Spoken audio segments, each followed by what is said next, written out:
The data from RBI is also data, right? Because a lot of sort of payments in that asset classes are not really recorded. Though we have sections, special sections on real estate and gold in the report, we don't add it up here. So sort of taking a hint from the market and from where it's going, we have added those sections. In terms of assumptions for growing forward, we have now historical data for last 7-8 years. So we have taken those historical numbers and sort of grown them with some Delphi method in which 5 experts have tempered those assumptions.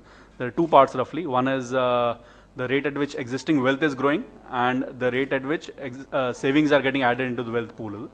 So we have taken for the next decade, we have taken a 7% sort of GDP growth, and for which in the next 2-3 years might go here or there, but in the next 10 years we are confident it is going to go there. And the savings rate we have maintained what is historically coming in. However, we have sort of factored in factor in the next 2-3 years of some financial savings increasingly going into real assets, just to sort of add to your point there. So that has been factored already into the assumptions. And what is the rate of interest you've assumed? Because I believe that when you say it's going to double in next 4 years, some interest would also accrue to some of the assets which are interest bearing. Correct. So there are 23 sub asset classes, and each one of them has grown at different rates in the last 5-6 years. So we have forecast by sub asset classes, and equity has an assumption, debt has an assumption, etc. So there are 23 assumptions based on the historical numbers.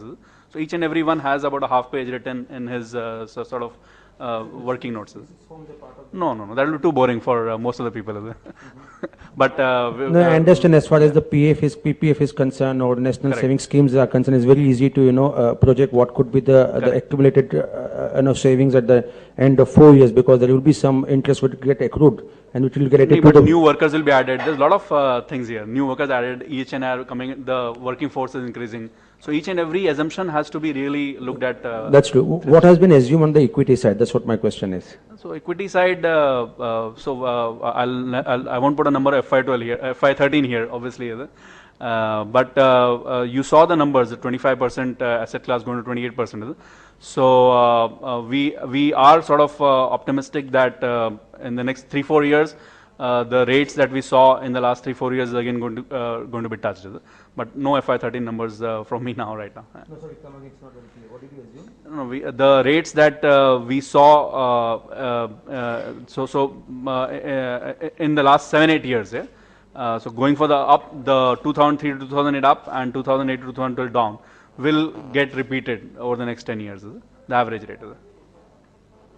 So the one which has gone up, will you assume that's the thing? That's what No.